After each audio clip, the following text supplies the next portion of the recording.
त्याच्या विविध जिल्ह्यातल्या ठळक घडामोडींकडे एक नजर. जिल्हा झटपट.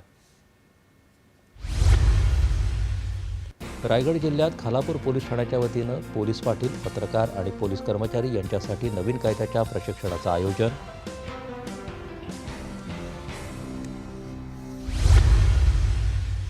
नागपुरातल्या इलेक्ट्रिक कंपनीमधून 600 किलो तांब्याची तार चोरणाऱ्या तिघांना कळमना पोलिसांनी केली अटक. 4,80,000 रुपयांचा मुद्देमाल केला हस्तगत.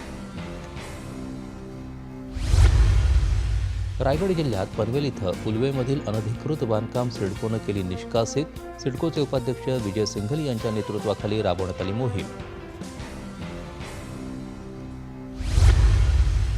अकोल्यात 2 इमारतींच्या परिसरात लागलेल्या आगीमध्ये 25 दुचाकी जळून खाक. अग्निशमन दलानं आग आणली आटोक्यात.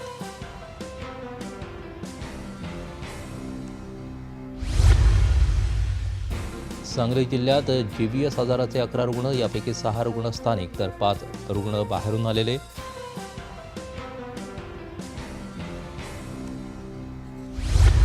आणि जालन्यात मानधनवाढीसह विविध मागण्यांसाठी वृद्ध कलावंतांचं आमरण उपोषण सुरूच.